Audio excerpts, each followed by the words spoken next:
ప్రాణశక్తి అన్నాం కదమ్మా. ఎప్పుడైతే ధ్యానంలో కూర్చొని శ్వాస మీద ధ్యాస పెడతామో ప్రాణశక్తి వస్తుంది కదా. ఆ ప్రాణశక్తి ఏం చేస్తుందంటే ఈ కడుపులో ఆకలి కానివ్వదు.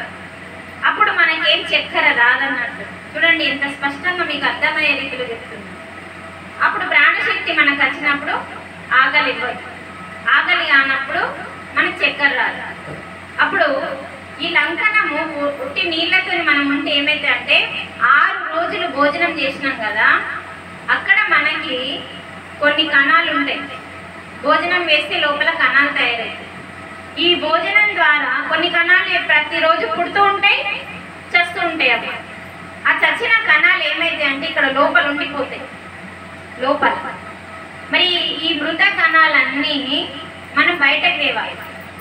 బయటకి తేవాలి అంటే డాక్టర్లతోని సాధ్యం కాదు. అందుకనే ఉపవాసం పెట్టిండు, అంటే నిలారం పెట్టిండు యోగులందరూ. ఎలా అంటే కడుపునంతా 6 రోజులు బాగా భోజేసి 7వ రోజు మాత్రం నీళ్ళతోని ఉండి కడుపునంతా ఖాళీ ఉంచితే ఏమైందంటే మనం శ్వాస మీద ధ్యాస పెట్టినప్పుడు 70% అంటే 70% మనలో ఉన్న సూక్ష్మ కణాలు, చనిపోయిన కణాలన్నీ ఈ శ్వాస ద్వారా బయటకు వస్తాయి. మూత్రం ద్వారా 10%, మలము ద్వారా 10%, చెమట ద్వారా 10%, 70% ధ్యానం చేస్తేనే వెళ్తాయి. మళ్ళీ మీరు నిలారం నుండి కూడా ధ్యానం చేయలేదనుకో అది బయటకు రాదు. అలా చేస్తే మన లోపల ఉన్న మృతదేహాలని 100కు 100 ఆ రోజు మాత్రమే బయటకు వెళ్ళిపోతాయి. అప్పుడు నీకు ఏదన్నా రోగం రాబోయేది కూడా రాకుండా అది నిన్ను పరమ ఔషధంగా లోపల తయారైతుంది. ఎంత ఈ లంకనంకి అంత గొప్ప శక్తి ఉందండి. తినకుంటేనే ఎంతో, అంటే అసలు మనం తినకుంటేనే ఇంత జరుగుతుందా అంటే లోపల ఏం జరుగుతుందో ఫస్ట్ నీకు తెలిస్తే కదా. అందుకే లోపలికి వెళ్ళమంటుండు కృష్ణుడు. బయట ఏమీ లేదు, బయట కనిపించే ప్రతిదీ నాశనం అయ్యేదే. ఈ 2 కళ్ళకు అన్నీ కనిపిస్తున్నాయి కానీ ఒకప్పుడు కనిపించదు, కొన్ని రోజుల తర్వాత కనిపిస్తుందా? అందుకే ఇది కనిపించింది ప్రతిదీ అసత్యం. అందుకే లోపలికి వెళ్ళు అద్భుతాలు ఉన్నాయి అంటున్నాడు. ఎప్పుడైతే మనం శ్వాస మీద ధ్యాస పెట్టి లంకనం చేస్తామో అమ్మ, మన లోపల ఉన్న 100కు 100 మన లోపల ఉన్న మైల ఎప్పుడైతే బయట పోతుందో ఏ రోగాలు రావు. మనకి ప్రతి వారం లంకనం చేసి చూడండి, ఎటువంటి రోగాలున్నా మనం భోజనం వేస్తే చాలు క్యాన్సర్ పెరుగుతుంది. ఎవరికన్నా క్యాన్సర్ ఉంటే గమనించండి, భోజనం పెడితే చాలు అలా క్యాన్సర్ పెరుగుతుంది. అందుకని తెలిసిన వాళ్ళు ఎవరన్నా ఇట్లాంటి యోగుల దగ్గర ఉన్నప్పుడు వాళ్ళకి భోజనం కంటే ఎక్కువ ధ్యానం చేపిస్తారు. ధ్యానం ఎక్కువ చేస్తున్న కొద్దీ ఆ క్యాన్సర్కి మనం భోజనం ఇయ్యనప్పుడు ఆ క్యాన్సర్ కణం ద్వారా వస్తుంది కాబట్టి ఆ కణం చచ్చిపోతుంది. అది చనిపోయిందంటే ఇంకా మనకి ఏ లొల్లు ఉండదు కదా. అంత అర్థం చాలా లోపలికి ఉన్నదండి ఆ అర్థం తెలుసుకోవాలంటే. అందుకని తల్లి వారానికి ఒకసారి ఈ సోమవారం ఒక్కపోద్దు, మంగళవారం ఒక్కపోద్దు, శనివారం ఒక్కపోద్దు ఇవన్నీ మిమ్మల్ని ఏం చేయలేదు. ఎందుకంటే తింటూనే ఉన్నాం కదా, సందడంత టిఫిన్ సందడంత బువ్వ అనుకుంటే తింటూనే ఉన్నాం. కడుపు ఖాళీ ఎక్కడ ఉంది? 6 రోజులు తినండి, ఏ ఒక్కపోద్దు అవసరం లేదు. కానీ 7వ రోజు మాత్రం పట్టండి. అదే అసలైన ఉపవాసం. ఉపవాసం అంటే భగవంతునికి దగ్గరగా నివసించడం. ఉపవాసం అంటే ఒక పూట టిఫిన్ తిని ఒక పూట భోజనం తినడు కాదు. మన కడుపుని శుద్ధి చేయడం కోసం పెట్టింది. అలా పెట్టింది మనకు అర్థమైతే మన జీవితాలు ఇట్లా ఎందుకు ఉంటాయి? దుఃఖం ఎందుకు ఉంటుంది మన జీవితంలో? ఉండదు.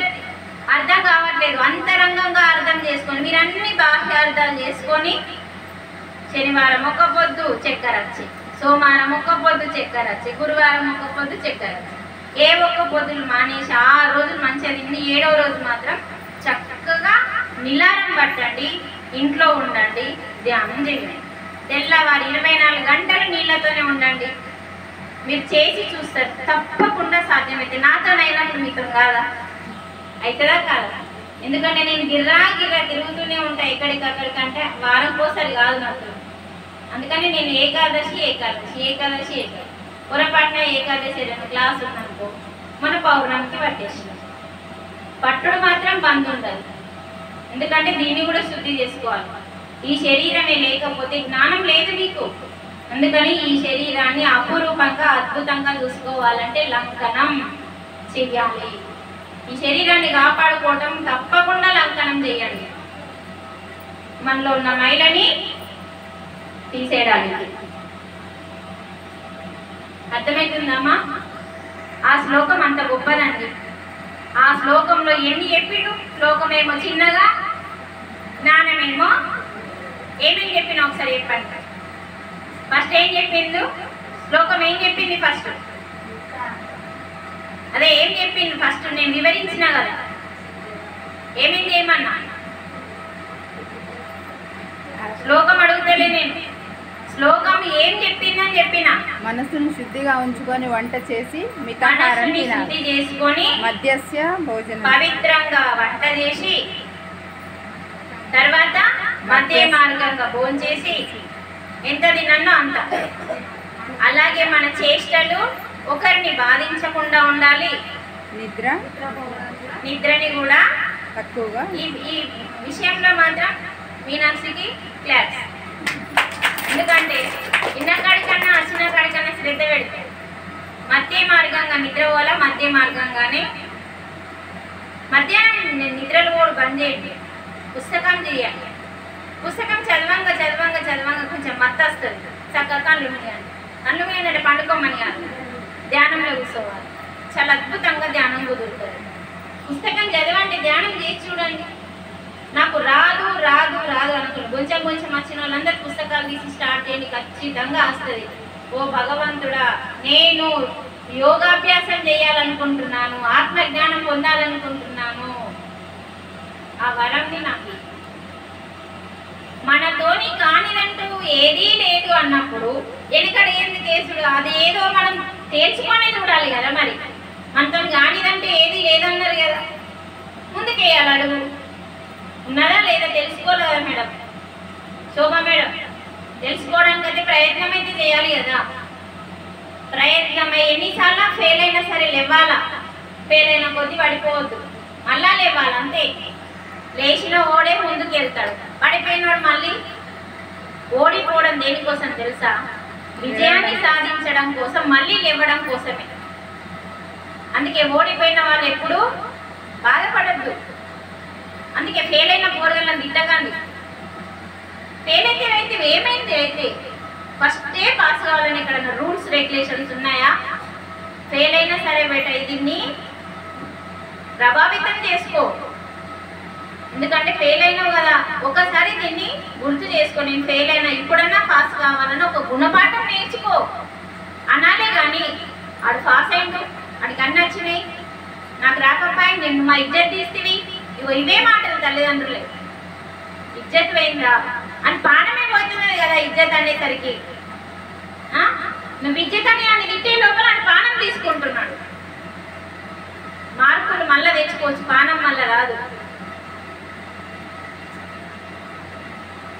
దయచేసి మనిషిలాగా బతుకుదామంటే, మూర్ఖుల్లాగా బతికి వాళ్ళతో కానిదంటూ చేపియడం కాదు. ఏదన్నా మన జీవితంలోకి సడల్గా వస్తుంది అంటే అది మన కర్మ. మనం చేతులారా చేసుకుంటున్నామంటే నువ్వు ఈ జన్మలో చేసుకున్న కర్మ. అందుకనే మనం తెలుసుకోవాలి ఆ విషయం. భగవంతుడు ఏ బిడ్డని కష్టపెట్టాడు. అట్లా అంటే నువ్వు కూడా అదే భాషలోకి వస్తావు. ఆయన మనని కన్న తండ్రి, అలాగే నువ్వు తల్లివి తండ్రివి కదా. మరి ఇక్కడ నీ బిడ్డని నువ్వు ఒక బిడ్డని ఒకలాగా ఇంకో బిడ్డని ఒకలాగా చూడం కదమ్మా. మనం కన్నప్పుడు అందరినీ సమానంగానే చూస్తాం, కానీ తేడా చూస్తామా? అందుకని ఒకళ్ళ కాస్త ఇచ్చిండు, ఒకళ్ళ కాస్త ఇయ్యలేడు అని మనం అనుకుంటాం. దేవుడికి నా మీద దయే లేదు. ఈ పదాన్ని మానేయండి ఫస్ట్. దేవుడికి కాదు దయ ఉండాల్సింది, అసలు నీ మీద నీకు లేదు. ఎందుకంటే నువ్వు జ్ఞానం తెచ్చుకోమన్నాడు. నువ్వు జ్ఞానం ఎక్కడ వస్తున్నావు? ప్రాపంచకంలో కొట్టుకుపోతున్నావు. సోకులకి, ఎంజాయ్మెంట్కి, విహారాలకి, తీర్థయాత్ర తిరగడానికి, వస్తువులు కొనడానికి, డెకరేషన్లు చేయడానికి దీంట్లో కొట్టుకుపోతున్నాను. కానీ జ్ఞానం తెచ్చుకోమన్నాడు. జ్ఞానం తెచ్చుకుంటే నీ బతుకు ఇలా ఉండదని చెప్తున్నాడు. మనకి జ్ఞానానికి సమయం లేదు. 10 గంటల క్లాస్ పెడితే 12 గంటల దాకా ఎవ్వరు రాదు. ఇప్పుడు సాయంత్రం ఎక్కువ మంది అయింది. పొద్దున్న క్లాస్ ఎవరు చెప్పాలా మళ్ళా?